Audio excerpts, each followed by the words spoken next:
नमस्कार दोस्तों, आज की इस कहानी में आप सभी लोगों का स्वागत है। पति को संभोग सुख दो तो वह तुम्हें दुनिया के सारे सुख देगा। अपनी सहेलियां माँ और चाची से यह बातें हमेशा सुनती आ रही थी, लेकिन असल में कमी कुछ और थी।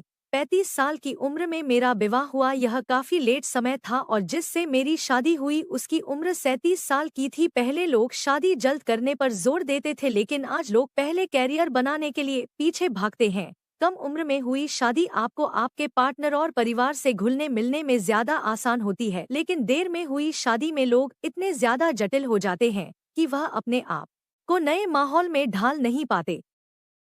35 की उम्र में शादी होने से वैसे ही शरीर में काम वासना खत्म हो जाती है, रही सही कसर 37 साल के पुरुष के अंदर भी नहीं बचती है। एक बात तो साफ है, जब मेरी शादी हुई तो मुझे पता था जिस व्यक्ति से मेरी शादी हो रही है वो काफी कम कमाता है, पर 35 साल की उम्र होने पर मेरी माँ को भी काफी चिंता होने लगी थी, क्योंकि मेरे पापा का देहांत समय से पहले हो गई थी। मैंने घर वालों से बात की तो लोगों ने बोला शादी करो नहीं, उम्र निकल जाएगी। सहेलियों से बोला तो उन्होंने बोला रात को बिस्तर पर पति को खुश रखो तो खुद मेहनत करके ज्यादा पैसा कमाएगा। सबकी बातों को ध्यान में रखकर मैंने शादी कर ली, लेकिन शादी के बाद पत्नी के साथ साथ एक पुरुष की जिंदगी में एक और चीज आती है जिसे हम जिम्मेदारी के नाम से जानते हैं।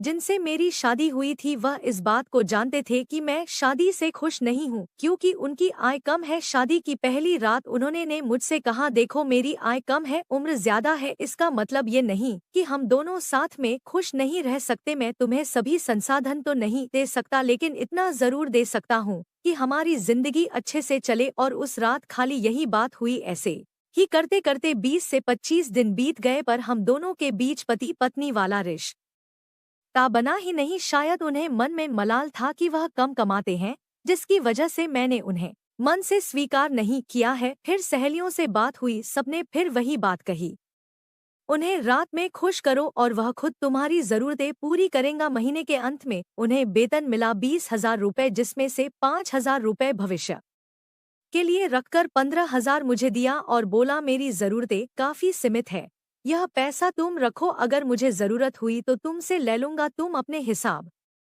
से घर देख लो। पर जब मैंने हिसाब लगाना शुरू किया तो पैसे कम पड़े। जब मैंने इनसे इस बारे में डिस्कस किया तो वह बोले थोड़ी दिक्कत हो सकती है, लेकिन मैं दूसरी नौकरी के लिए ट्राई कर रहा हूँ। ऐसे ही करते करते 9 महीने हो गए और हमारा झगड़ा हुआ। मैं बोलती और पैसे कमाओ, वो बोलते जो है उसमें एडजस्ट करने की कोशिश करो। बात इतनी बढ़ गई कि मैं अपने मायके आ गई और मन बना लिया कि अब इसके साथ नहीं जाना। उन्होंने कई बार बुलाया, मेरे घर आए लेने, थक हार कर मैंने भी बोल दिया जिस दिन आप अच्छा कमाने लगोगे उस दिन आ जाना मुझे लेने। आप तो अभी पूरी तरह से मेरा खर्चा भी नहीं उठा पाते। यह बात उन्हें बहुत बुरी लगी, क्योंकि गुस्से की वजह से मेरा बोलने का लहजा भी खराब था, लेकिन इस बार उस इंसान के गिरेबान को चोट पहुंची थी। वह वापस तो गया लेकिन कभी लौट के नहीं आया, बल्कि उन्होंने अपने वकील से फोन करके बोला कि अगर तुम मुझसे अलग होना चाहती हो तो हो सकती हो। जिसे जानकर मेरा गुस्सा और भड़क गया। मुझे लगा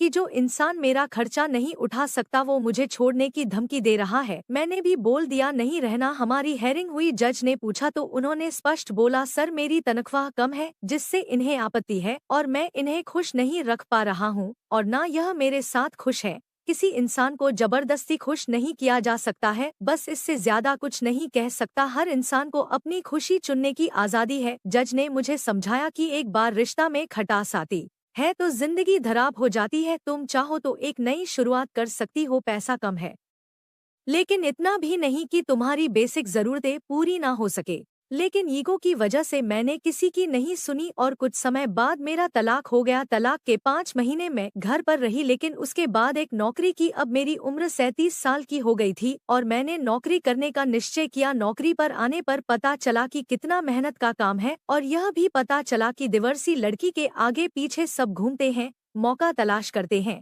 कि कब मौका मिले और इसके साथ कुछ करने को मिले। काम अच्छा हो तो आपकी कोई तारीफ नहीं करता, लेकिन अगर काम में कमी हो तो ऑफिस से लेकर जूनियर तक पीछे पड़ जाते हैं।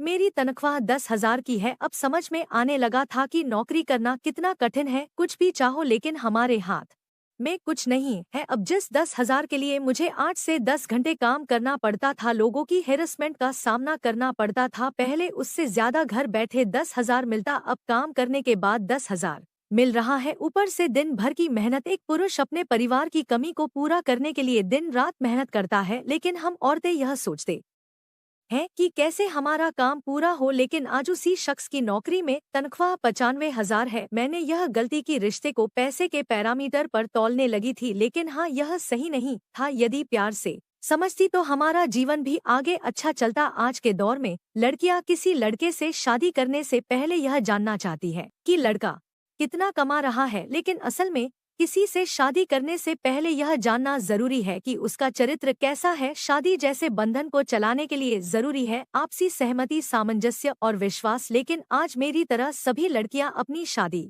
में सबसे पहले यह देखती है कि लड़का कितना पैसा कमा रहा है। लड़कियां उनके माँ बाप भी यही देखते हैं। एक अच्छा रिश्ता पैसे के दम पर नहीं चलता है। मुझे यह बात तब समझ में आई जब मैंने अपना रिश्ता खो दिया। किसी अमीर से 4 बात सुनने से बेहतर है कि किसी कम आय वाले के साथ शादी करके साथ खुश रहने में आनंद है। तो दोस्त, लोगों को यह कहानी कैसी लगी कमेंट करके जरूर बताइएगा, और वीडियो को लाइक और सब्सक्राइब करना मत भूलेगा। वीडियो को पूरा देखने के लिए आप लोगों का बहुत बहुत धन्यवाद।